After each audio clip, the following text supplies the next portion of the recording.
이 거룩한 주일에 하나님께서 우리에게 허락하신 말씀은 에베소서 2장 11절에서 22절 말씀입니다. 그러므로 생각하라. 너희는 그때에 육체로는 이방인이요 손으로 육체에 행한 할례를 받은 무리라. 칭하는 자들로부터 할례를 받지 않은 무리라 칭함을 받은 자들이라. 그때에 너희는 그리스도 밖에 있었고 이스라엘 나라 밖의 사람이라.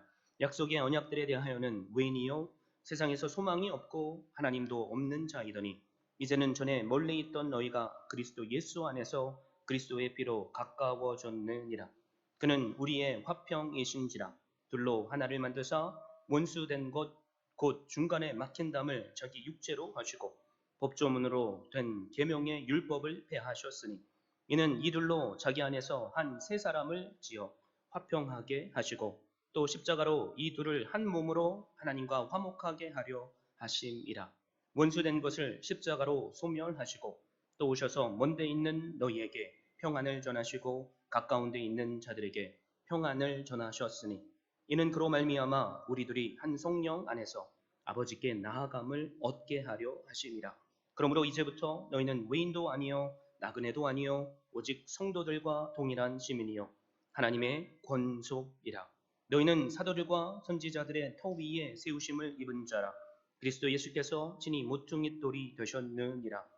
그의 안에서 건물마다 서로 연결하여 주 안에서 성전이 되어가고 너희도 성령 안에서 하나님이 거하실 처소가 되기 위하여 그리스도 예수 안에서 함께 쥐어져 가느니라. 아멘. 저는 이 귀한 주일 이 시간에 우리는 하나님의 가족입니다 라는 제목으로 말씀을 증거하고자 합니다. 언젠가 하버드 대학교에서 하버드 대학 학생들을 대상으로 한 선율문 조사를 했습니다. 만약 당신의 부모님을 바꿀 수 있는 기회가 있다면 바꾸시겠습니까? 라는 설문조사입니다.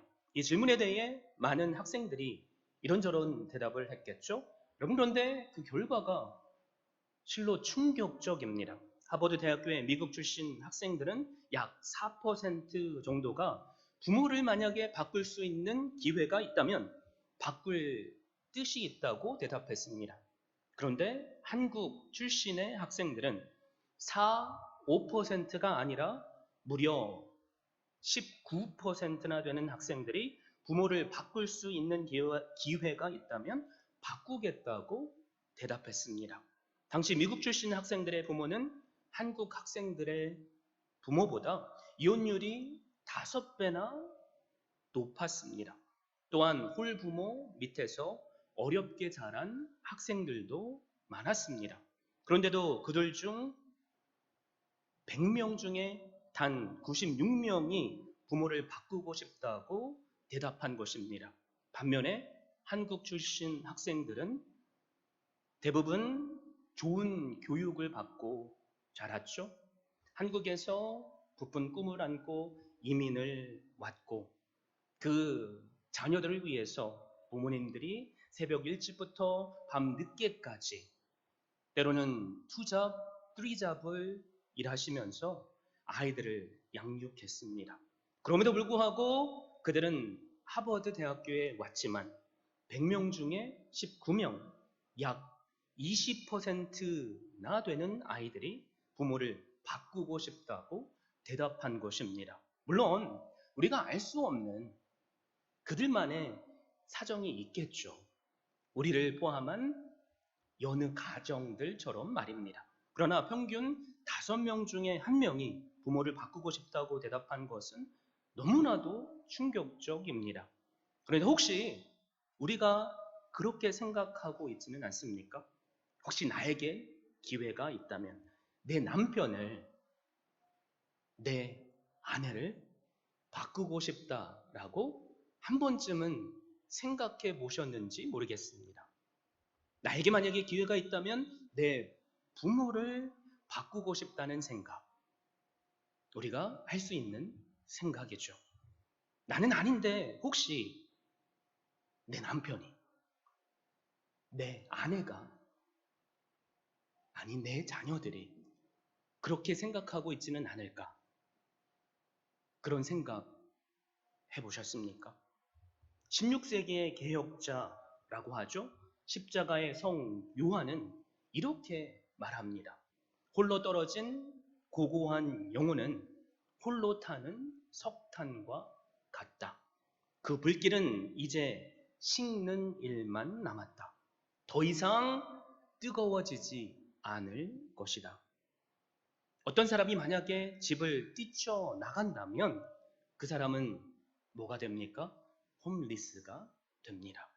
또한 자녀가 집을 나온다면 그는 탕자가 됩니다. 언젠가 한 신문 기사를 읽은 기억이 납니다. 한 빌라에서 죽은 지 몇 개월 된 노인이 발견됩니다. 가족이 있음에도 불구하고 아무도 몇 달 동안 신경도 쓰지 않고 연락도 하지 않은 거죠. 여러분, 그런데 누가 이분을 발견했는지 아십니까? 다름이 아니라 그 빌라의 집 주인입니다. 몇 달 동안 전기세가 밀리는 거죠. 가스비가 밀리는 거죠. 그래서 주인에게까지 연락이 와서 그것을 확인하려고 그곳에 가보니 오랜 기간 동안 방치된 채 싸늘히 누워서 죽음을 당한 시신이 있었던 것입니다. 그러므로 우리는 가정이 너무나도 소중하다는 것을 알고 있습니다. 그런데 여러분, 우리 그리스도인들에게는 우리에게 허락하신 가정에 더해서 또 한 가지 가정이 있습니다. 그것은 바로 예수님께서 세우신 교회입니다. 교회는 하나님의 자녀된 자들이 함께 모인 가족 공동체입니다. 19절을 보십시오. 그러므로 이제부터 너희는 외인도 아니요 나그네도 아니요 오직 성도들과 동일한 시민이요 하나님의 권속이라. 우리를 하나님의 권속이라고 말씀하죠. 권속이라는 말은 하나님의 가족이라는 말입니다. 이제 그리스도 안에서 우리는 외국인도 손님도 아니라는 말입니다. 성도들과 동일하며 다시 말하면 천국 시민이요 그리고 하나님의 한 가족이라는 말입니다. 그런데 우리가 때때로 돌아보면 평생 동안 교회를 마치 구경꾼처럼 아니 손님처럼 다니시는 분들이 계십니다. 그렇다면 우리는 하나님 안에서 가족이라는 마음이 구원받았다면 분명하게 있어야만 합니다. 성경은 그래서 우리에게 선포하죠. 영접하는 자, 곧 그 이름을 믿는 자들에게는 하나님의 자녀가 되는 권세를 주셨으니 요한복음 1장 12절 말씀입니다. 사랑하는 자들아, 우리가 지금은 하나님의 자녀라. 요한 1서 3장 2절 말씀입니다. 로마서 9장 26절은 또 뭐라고 선포합니까? 너희는 내 백성이 아니라 한 그곳에서 그들이 살아계신 하나님의 아들이라 일컬음을 받으리라 함과 같으니라 라고 선포합니다. 아멘이십니까? 그러므로 누군가가 만약에 교회를 가족과 같은 공동체라고 말한다면 여러분 분명히 기억하십시오. 그것은 사실 잘못된 표현입니다. 교회가 또한 교회에 속한 성도와 또 성도는 가족 같은 공동체가 아니라 하나님의 가족 그 자체이기 때문입니다. 교회는 그래서 계급 공동체가 아닙니다. 목사가 이 교회의 CEO가 아니라는 거죠. 장로가 교회의 이사가 아닙니다.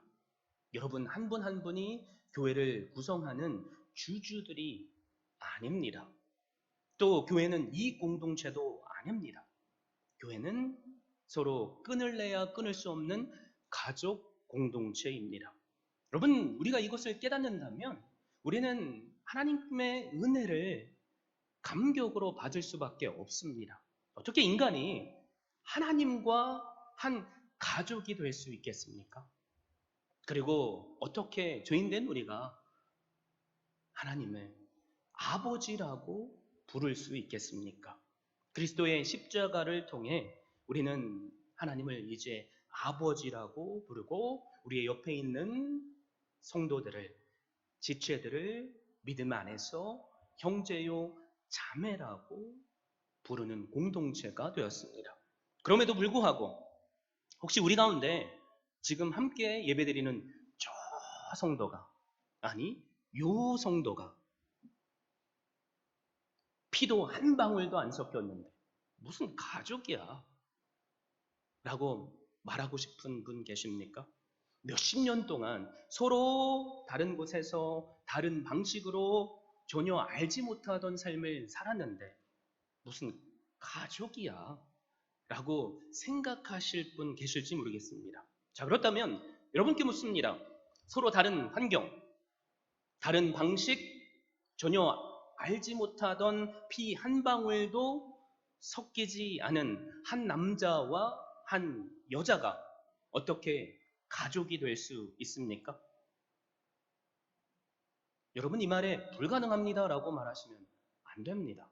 옆에 있는 혹시 부부가 같이 왔다면 아내를 보십시오. 남편을 보십시오. 피 한 방울도 안 섞였죠? 그런데 결혼을 통해서 가족이 되었습니다. 그리고 자녀를 낳으면 그 가정은 피를 나눈 가족 공동체가 됩니다. 자, 12절을 보십시오. 그때 너희는 그리스도 밖에 있었고 이스라엘 나라 밖에 사람이라. 약속의 언약들에 대하여는 외인이요 세상에서 소망이 없고 하나님도 없는 자이더니 한 남자와 한 여자가 사랑해서 결혼하기 전 서로 아무런 관계가 없던 것처럼 우리도 그런 관계였다는 말입니다. 그런데 14절은 뭐라고 선포합니까?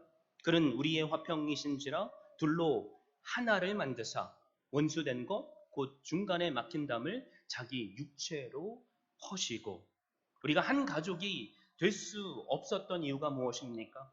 서로 간에 막힌 담이 있기 때문입니다. 그 무엇으로도 해결할 수 없을 것 같던 그 막힌 담, 그것이 우리로 하여금 교회 공동체 안에 사실 있지만 하나 되지 못하게 하고 때로는 원수가 되게 만든 것입니다. 이 성경이 기록될 당시 막힌 담이 그렇다면 무엇입니까? 유대인과 헬라인 사이의 담이었습니다. 선택받은 민족이라고 자칭하는 유대인과 헬라인으로 지칭되는 이방인들의 알지 못하는 그 가운데를 맡고 있던 담이었다는 말입니다.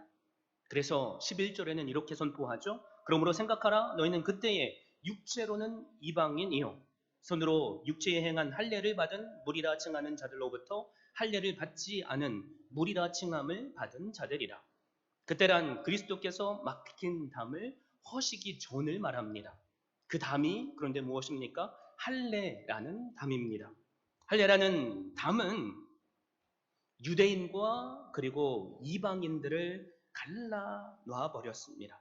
여러분 그런데 이것은 과거의 문제만이 아닙니다. 오늘도 이 할례라는 담이 여러 가지 형태로 나타나기 때문입니다. 고정관념의 담이 우리에게는 있죠.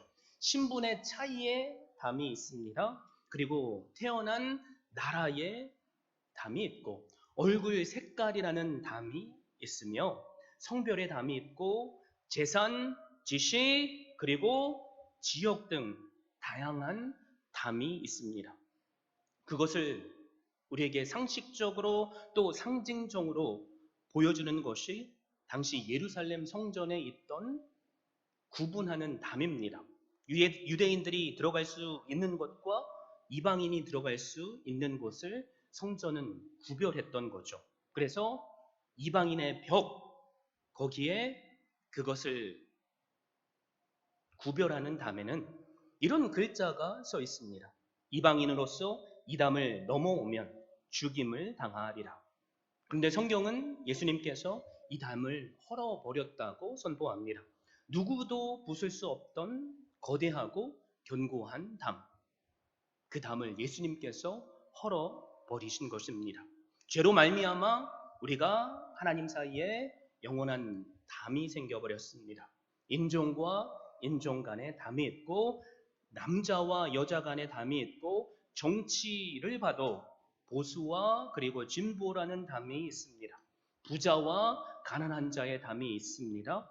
배운 사람과 배우지 못한 사람의 담이 있습니다. 그런데 우리는 이 담을 허물어 버릴 수 있습니다. 그 방법은 오직 한 가지입니다. 우리가 예수 그리스도를 나의 구주로 믿으면 됩니다. 우리가 그분을 믿음으로 하나님은 우리에게 특권을 주시죠. 바로 하나님을 아빠, 아버지라고 부를 수 있는 특권입니다.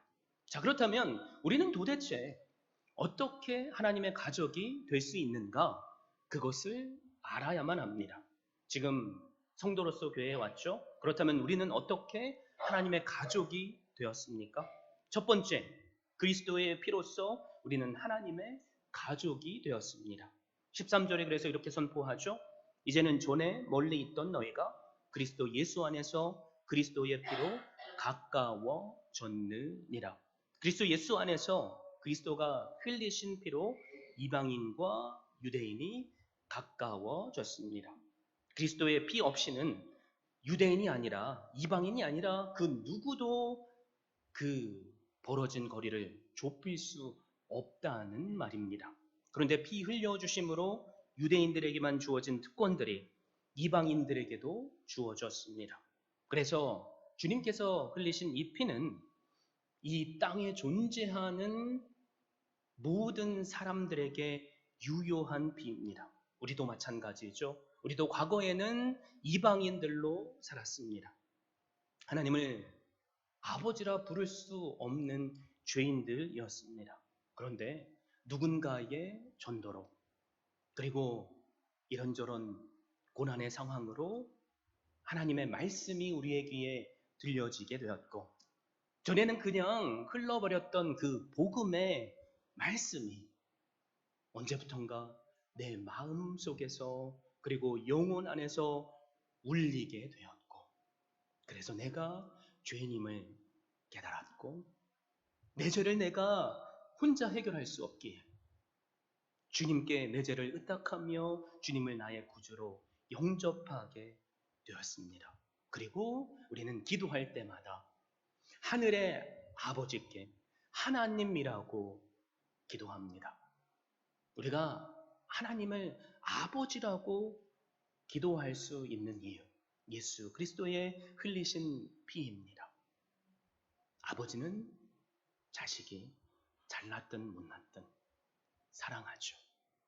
내 자녀가 아무리 나쁜 짓을 해도 세상 사람들이 아무리 저 사람은 죽일 사람이야 이야기를 할지라도 결코 아버지 된 나는, 어머니 된 나는 내 아들, 내 딸을 포기할 수 없습니다. 아버지의 우리를 향한 그 사랑이 바로 이와 같습니다. 우리가 어떻게 하나님 안에서 한 가족이 되었습니까? 예수 그리스도의 흘리신 피 때문입니다. 두 번째 이유가 있습니다. 그리스도의 육체로서 우리는 하나님의 가족이 되었습니다. 14절, 15절 말씀 함께 봅니다. 그는 우리의 화평이신지라 둘로 하나를 만드사 원수된 것 곧 중간에 막힌 담을 자기 육체로 하시고 법조문으로 된 계명의 율법을 폐하셨으니 이는 이들로 자기 안에서 한 세 사람을 지어 화평하게 하시고 십자가에서 주님께서 하신 일이 무엇입니까? 그냥 죄인으로서 죽은 것입니까? 아니죠. 하나님과 나 사이에 죄로 막힌 그 담을 그분께서 대신 지심으로 대신 우리의 죄값을 다 지불하심으로 허물어 드리셨습니다. 인간과 인간 사이의 담, 본질적으로 죄가 문제입니다. 그 죄의 문제가 시기로 때로는 나타나고 때로는 질투로 나타나고 때로는 섭섭한 마음으로 나타납니다. 그럴 때 그것이 한순간 폭발하면 관계는 하루아침에 깨질 수밖에 없습니다. 그런데 주님께서 우리의 이런 문제들마저도 대신 지불하셔서 우리를 구원해 주신 것입니다.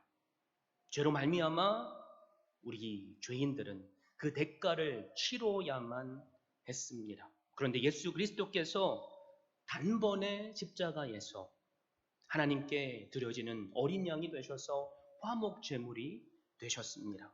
그리고 고난을 받은 그리스도의 육체가 우리의 죄만을 사하신 것이 아니라 율법의 계명들을 폐하시고 완성하셨습니다.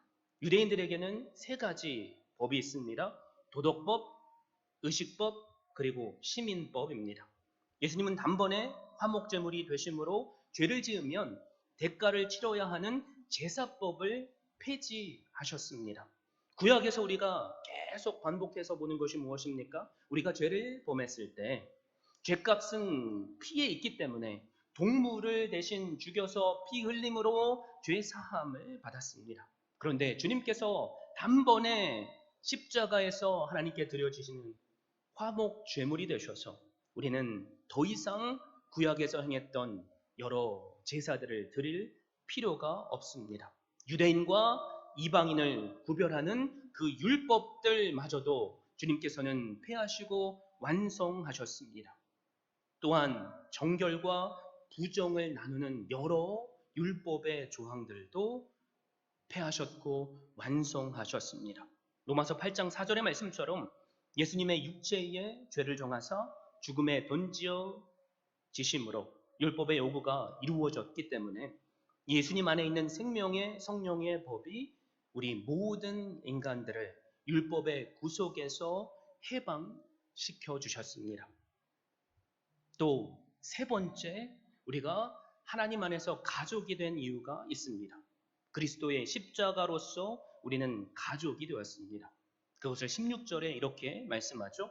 또 십자가로 이들을 한 몸으로 하나님과 화목하게 하려 하심이라. 원수된 것을 십자가로 소멸하시고 이방인과 유대인이 하나가 되게 한 것이 바로 이 십자가입니다. 그리고 우리로 화평을 누리게 하셨습니다.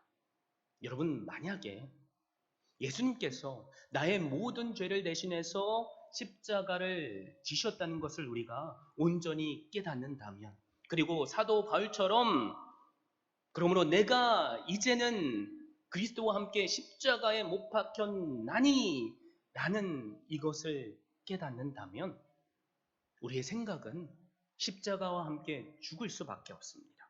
내 지식도 죽어야만 합니다. 내 경험도, 내 자아도 우리는 죽어야만 합니다. 우리 안에 그래서 누가 사시죠? 오직 예수 그리스도만이 사십니다. 그런데 주님께서 다 용서하셨다고 하는데, 주님께서 서로 피차간에 뜨겁게 사랑하라고 하셨는데, 원수까지도 사랑하라고 하셨는데,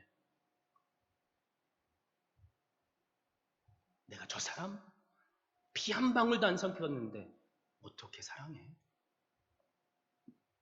무슨 가족이야? 라고 생각하신다면 우리는 이것을 분명히 알아야만 합니다. 사랑하는 성도 여러분, 우리는 사실 피를 나는 형제요 자매입니다.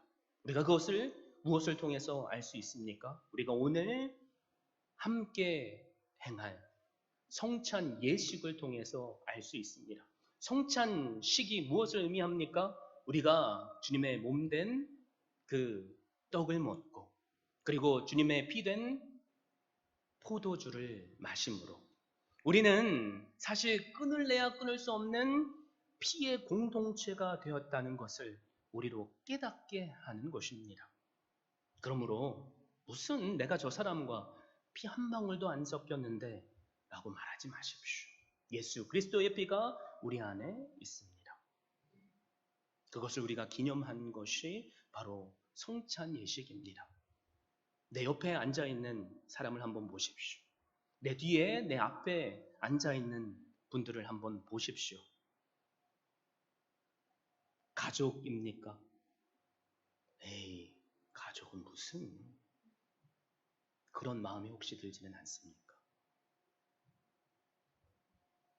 내 가족이라고 확신하시고 서로 피차간에 뜨겁게 사랑할 수 있기를 바랍니다. 그래서 18절에는 뭐라고 선포합니까? 이는 그로 말미암아 바로 예수 그리스도를 말씀하죠. 우리 둘이 한 성령 안에서 아버지께 나아감을 얻게 하려 하심이라. 기도할 때 다들 하나님 아버지라고 하시죠. 난 저 사람하고는 가족 못 돼. 라고 말하는 그분도 동일하게 하나님 아버지라고 고백하는 분이라면 마땅히 사랑해야 되지 않겠습니까? 우리는 성령 안에서 함께 한 아버지께 나아감을 얻은 공동체입니다. 서로 끊을래야 끊을 수 없는 가족 공동체입니다. 민족의 모습이 다를 수 있죠. 피부의 색깔이 다를 수 있죠. 신분이 다를 수 있죠. 출신 지역이 다를 수 있죠. 내 정치 색깔이 다를 수 있죠. 우리는 서로 다름을 인정해야만 합니다. 왜 그렇습니까? 하나님께서 우리를 서로 다르게 만들어 주셨기 때문입니다. 우리가 하나 되자라고 말할 때 우리는 무엇을 생각하는지 아십니까? 마치 유니폼을 입는 것을 생각합니다. 이것을 하나됨 유니폼니티라고 말합니다.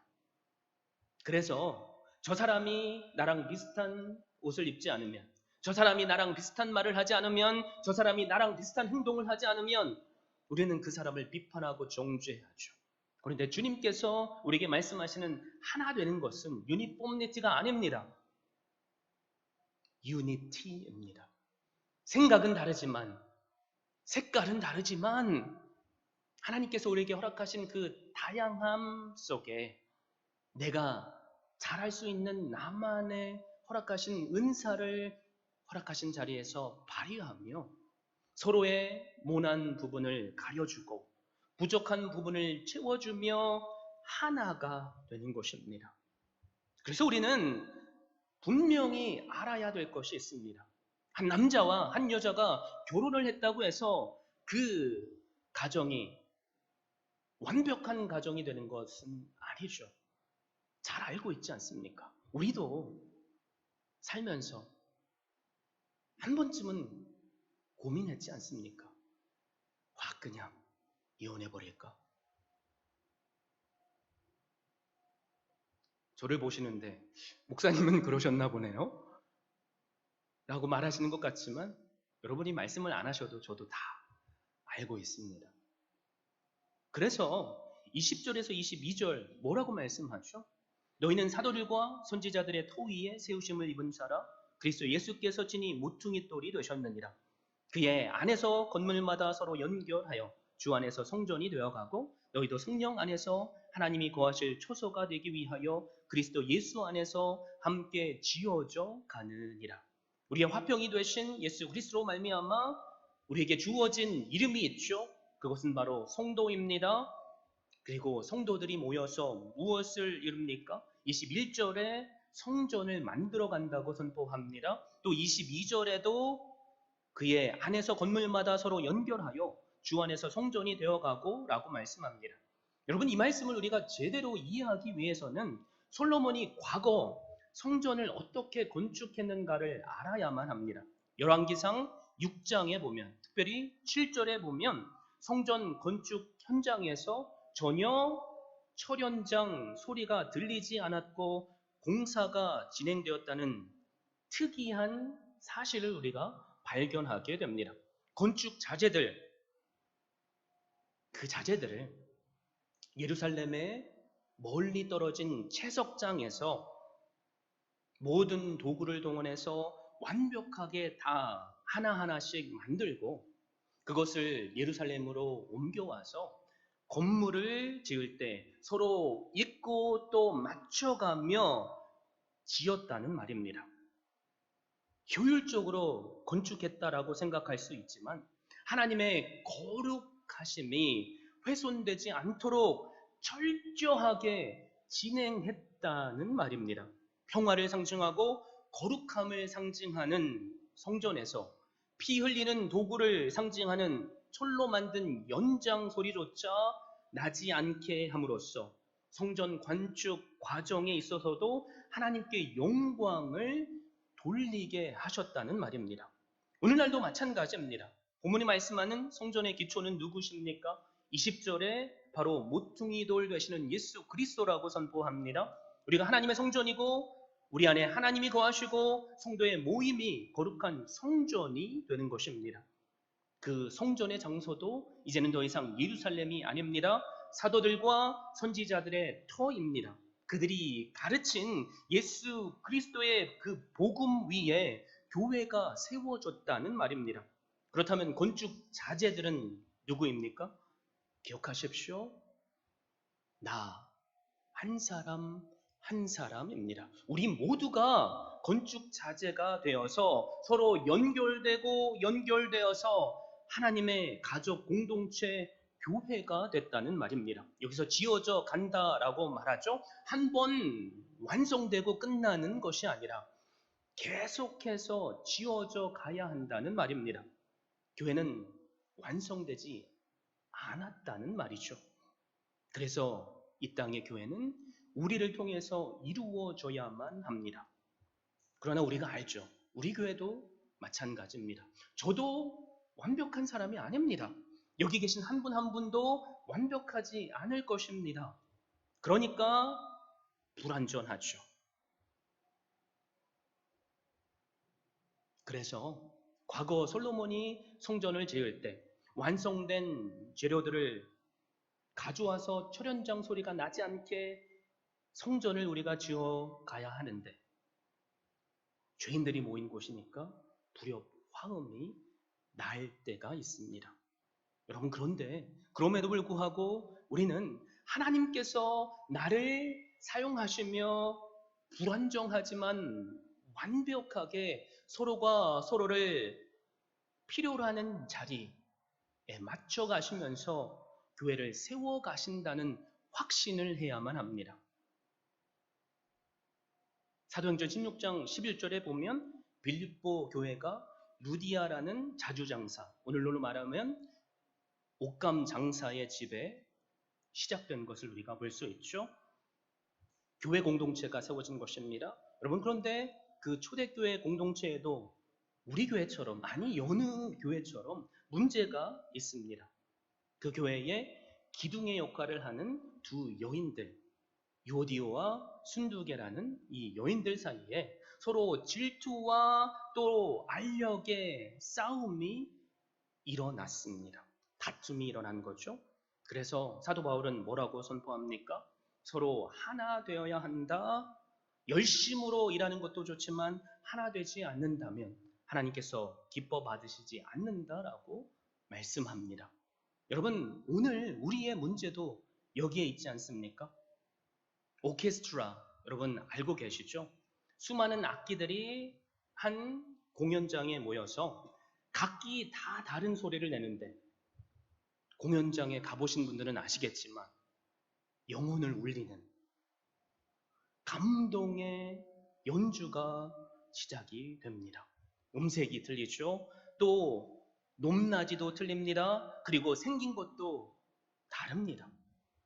그런데 그 오케스트라 그곳에서 우리가 어떻게 감동을 받습니까?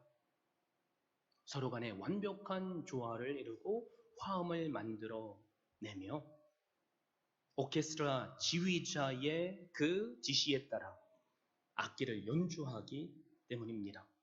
그런데 그곳에서도 불협 화음이 날 때가 있습니다. 바로 공연을 시작하기 바로 전이죠.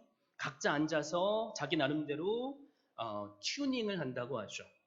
이런 소리 저런 소리를 내면서 튜닝을 할 때 귀에 듣기 싫은 소리가 난다는 거죠.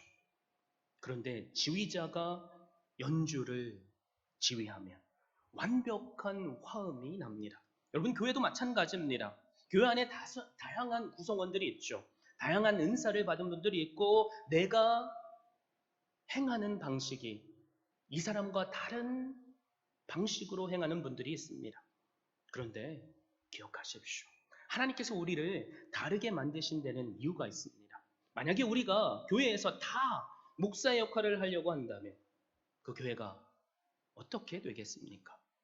그래서 허락하신 그 은사에 맞게 허락하신 자리에서 우리가 내가 할 수 있는 최선을 다함으로 또 우리가 믿는 그리스도를 지휘자로 모심으로 그분의 말씀에 순종할 때 교회는 완벽하진 않지만 사람을 감동시킬 만한 교회가 됩니다. 여러분, 그래서 가족은 서로 나와 다르다고 비판하는 곳이 아닙니다. 서로를 책임져 줘야만 합니다. 갈라디아에서는 그래서 서로의 짐을 함께 지라고 말하죠. 그런데 오늘날 많은 분들의 문제가 무엇입니까? 책임감의 상실이죠. 한번 수가 틀리는 일이 일어나면 감정적으로 판단하고 교회를 떠나버리죠. 문제가 있다고 가족을 버린다면 그건 있을 수 없는 일이죠. 계속 제가 강조하고 있지 않습니까? 우리는 예수 그리스도의 피를 나눈 가족입니다. 뗄래야 뗄 수 없는 관계입니다. 그래서 우리는 가능한 서로를 받아주고 존경해주고 또 용서해주고 격려해줘야만 합니다. 필립 얀시는 그의 책 교회 나의 고민 나의 사랑에서 교회라는 가족 공동체의 특징을 이렇게 설명합니다. 가족이란 단순히 싫고 좋고를 떠나 무관심과 경쟁은 물론 중호조차 공존하는 세계에서 어떻게 사랑이 존재하는지 우리에게 가르쳐주는 것이다. 그리고 이 책을 읽고 적은 한 독자의 감상문을 여러분께 소개합니다. 저는 온전한 그리스도인이 되기를 꿈꾸지만 예수님이 다시 오실 때까지는 불가능할 것 같습니다. 세상 사람들과 구별된 삶을 살기 위해 애써보지만 제 속을 들여다보면 세상 사람들과 다를 게 없기 때문입니다. 제 삶을 돌아보면 잘 해보려고 하다가도 넘어지고 실수하고 그래서 다시 회개하고 또 다시 도전하는 일의 반복입니다. 교회가 그리스도인의 모임이라는 것을 생각하면 왜 교회가 엉망진창인지 그 이유를 알 것 같기도 합니다. 왜냐하면 교회는 저와 같이 참으로 부족한 사람들의 모임이니까요. 하나님을 모르던 저에게 교회는 하나님이 새롭게 주신 가정이었습니다. 그래서 그 새로운 가정이 언제나 화목하고 평안한 장소이길 바라지만 그렇지 않은 날이 많았습니다. 부조리한 많은 것들, 또한 도저히 이해가 되지 않는 것들, 그래도 내 가정이니까, 하나님이 짝지어 주신 내 가족이니까 사랑으로 품고 서로를 다독이며 이런 문제들과 싸워 나가야 하는 것 같습니다. 예수님이 다시 오시기 전까지는 늘 이런 식이지 않을까요? 필립 얀시의 책 제목처럼 교회는 나의 고민이고 나의 사랑입니다. 천국 같은 가정일 수 있죠. 또 지옥 같은 가정일 수 있습니다. 그러나 어떤 가정이든 분명한 것은 피는 물보다 진하다는 것입니다. 우리 모두가 십자가에서 이루신 예수 그리스도의 몸과 피를 나눈 가족입니다. 피의 관계를 그 무엇으로 단절할 수 없다는 말입니다. 끝까지 책임지고 그러므로 우리는 서로를 돌아봐야만 합니다. 언젠가 제가 한 게시판에 글을 읽은 적이 있습니다. 여러분께 소개를 해드립니다. 어느 추운 겨울날 홀로 서울의 상경에서 외롭게 살고 있던 한 청년의 이야기입니다. 삶이 고달팠기에 이 청년은 그만 우울증에 걸려버립니다. 오늘날로 말하자면 공황장애죠. 그런데 어느 날 이렇게 사느니 차라리 죽자라는 결정을 하게 됩니다. 그런데 그날따라 자기가 어렸을 때부터 좋아했던 붕어빵이 너무나도 먹고 싶었습니다. 그래서 집 주변을 하염없이 찾아다녔지만 그날따라 붕어빵 장사하는 곳이 없었습니다. 처량하게 집에 돌아와서 죽음을 생각하며 서럽게 울고 있는데 그때 마침 고향의 한 친구가 떠오릅니다. 그래서 나 갑자기 붕어빵이 먹고 싶어. 그런데 여기 주변에는 파는 곳이 없어. 그래서 너무 서러워 죽고 싶어라는 문자를 보냈답니다. 이 문자를 받은 친구, 왠지 모르게 마음에 섬찟한 생각이 들었고 회사를 마치고 저녁에 집에 돌아오는 길에 보았던 붕어빵 파는 자판기를 기억하게 됩니다. 그리고 갈등하는 거죠. 내가 친구를 만나러 가면 2시간 넘게 운전을 해서 가야 돼. 나는 내일 회사도 가야 하는데 그런데 자꾸 마음에 걸려서 밖으로 나가서 붕어빵을 사고 그리고 2시간 이상 자동차를 몰고 친구의 집으로 달려갑니다. 그리고 식었지만 그 친구에게 붕어빵을 건네주는 거죠. 나 내일 회사 가야 돼. 다음에 꼭 한번 보자. 간단한 말만 하고 집으로 돌아갑니다. 여러분, 그런데 놀라운 일이 벌어집니다. 서럽게 울며 죽으려고 했던 이 청년이 고작 식은 붕어빵 때문에 위로를 받았고 희망을 붙잡고 열심히 삶을 살게 된 것입니다. 이 청년의 말은 고작 식은 붕어빵이지만 여러분, 이 붕어빵 때문이었겠습니까? 감히 상상할 수도 없는 2시간이 넘는 그 거리를 피곤함도 불사하고 달려와준 친구 때문 아니겠습니까? 사랑하는 성도 여러분, 사실 우리도 서로에게 필요한 것, 대단한 것 아니죠. 내가 힘들고 죽고 싶을 때 그냥 내 옆에 있어줄 수 있는 친구, 내 말을 들어줄 수 있는 친구, 단 몇 푼 안 할지라도 붕어빵을 사줄 수 있는 친구. 하나님께서 우리에게 원하시는 가족의 모습이 이런 모습 아니겠습니까? 저에게 꿈이 있다면 만약에 누군가가 우리의 교회를 왔을 때 우리 안에서 서로 이 뜨겁게 사랑하는 모습이 흘러나오기를 바랍니다. 그래서 이 교회가 따뜻한 교회, 서로 꽉 안아주고 싶은 교회가 될 수 있기를 바랍니다. 기억하십시오. 우리는 다 하나님 안에서 하나 된 가족입니다.